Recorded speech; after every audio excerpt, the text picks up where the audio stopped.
Welcome back, beer tubers. Today we're going to take a look at Breckenridge Brewery's Vanilla Porter.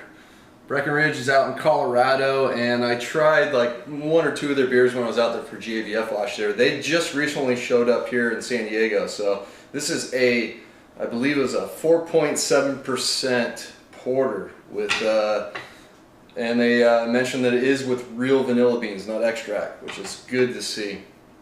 So I got it poured out. Definitely a porter. It's a darker end of brown. Definitely some red ruby notes to it as well. The head's just very light, sort of brown tan color. Let's get the aroma. Yeah, certainly pick up the vanilla. It's not a huge dominating vanilla character, which is actually good to see. It smells pretty well integrated into the beer. Get some chocolate notes to it. Not quite dark chocolate, more of a milk chocolate character. Big breadiness, biscuity notes. Touch of caramel in there as well. Little hint of fruitiness, just generic fruitiness in there, like maybe like a berry note. So it smells pretty good. Let's dig in. Cheers.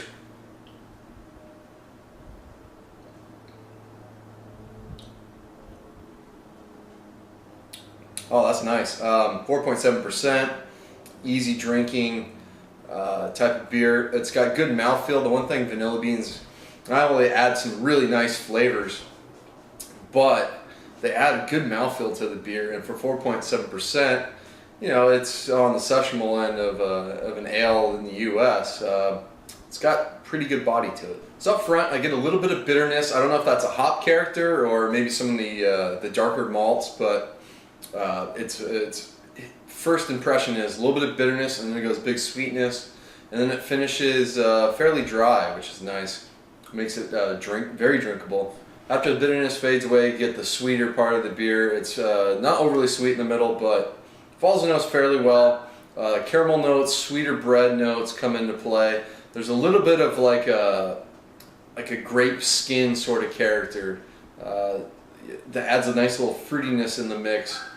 Then as you go towards the finish, you pick up some more of that sort of milk chocolate, almost like a baker's chocolate though too. It's not overly sweet chocolate note. The most of the sweetness I'm getting is from the vanilla bean, which I get mostly on the finish as the beer dries out, and you get a little bit of lingering character as well. As it warms, start to pick up a little bit more of like a red berry note in there, and like a touch of roastiness on the back end, maybe like a black malt, I'm not sure.